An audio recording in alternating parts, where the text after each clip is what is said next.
Good day, another vlog naman tayo mga kaibigan. No? Dalawang pros and con ng NMAX TechMax. Saka pag-usapan natin.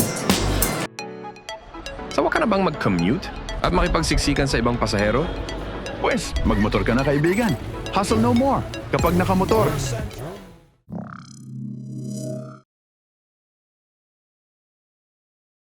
So kaibigan, nandito tayo ngayon sa may RevZone Santa Rosa. Pros and con, anong unahin natin? Pro muna tayo. Tara! Ito yung timpla niya. Shifting. So yung pro natin dito, no, yung YECBT. Number 1 yan. No? Kasi nauna ang Yamaha mag-produce ng YECBT, yung Yamaha Electronic Continuous Variable Transmission. Ika nga, sabi ng iba, wala na itong panggilid. Pero in-explain yan nung nakaraang content natin, ano ibig sabihin ng YECBT.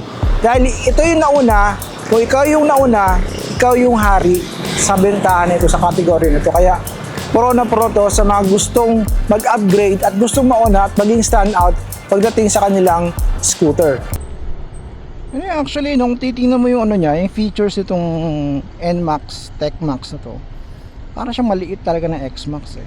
Kompleto kasi may may TCS, may ABS, di ba? Kompleto, may hazard, may start and go system niya, di ba? Stop and start system pala, SSSS. So yung number 2 na yung overall performance ng NMAX. So yung nakaraan, na-invite tayo ng Yamaha to test din NMAX version 3 sa actual road condition. Ay makikita mo din pa yung comfortability, yung tech na ino-offer nito ng Yamaha. Kasi dalawa na yung kanyang dashboard. Dalawa na yung pwede mo magpilian. Isa yung fixed, yung isa yung pwede mong i-customize. And then, syempre, yung downshift na ino-offer ng Yamaha. Aside of course sa TCS, ABS, and halos lahat ng technology na nandito na iniligay ng Yamaha.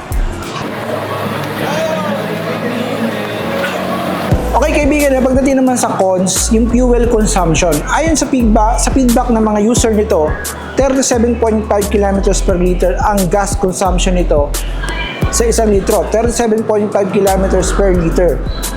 Medyo mataas yung consumption niya pagdating sa ganitong category. I will give you an example. XSR 155 yung gamit ko. Ang consumption ko doon is 42 kilometers to 45 kilometers per liter.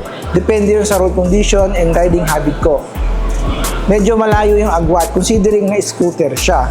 Pero syempre, kinukonsider natin na maraming tech ang nakalagay rito, kaya mataas yung kanyang fuel consumption. Medyo, kung pihikan ka dun sa fuel consumption, ang titipid ka, cons talaga ito. Yung naman interface nito, baka engaging talaga yun. Cellphone na. May weather, may notification, may navigation, meter display, auto trip, music, may setting. Ito papasok. So, magmimino ka bago mo mapasok yung ano.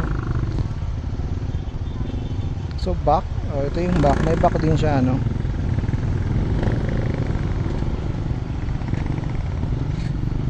So, go na tayo. And then yung number 2 cons nito, yung too much technology. Kasi ang dami talang tech na nilagay dito ng Yamaha. Dahil tinawag nga itong NMAX TechMax. Bakit cons yung too much technology?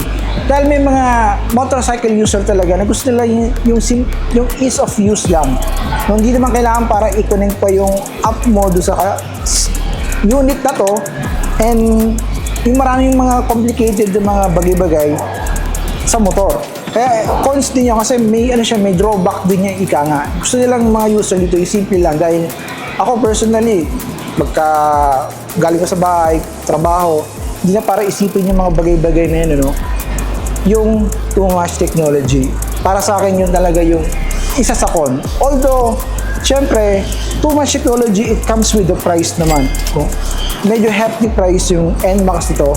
And usually, buyer nito ay mga may edad na talaga dahil hindi biro rin yung presyo niya. So, kailangan mo siyang downshift, may stop and start system, may hazard, may mode, touring and sport mode, So yun na mga kaibigan, kung nagustuhan yung content for the day, consider to subscribe and hit that notification bell para notify ka sa mga future uploads natin.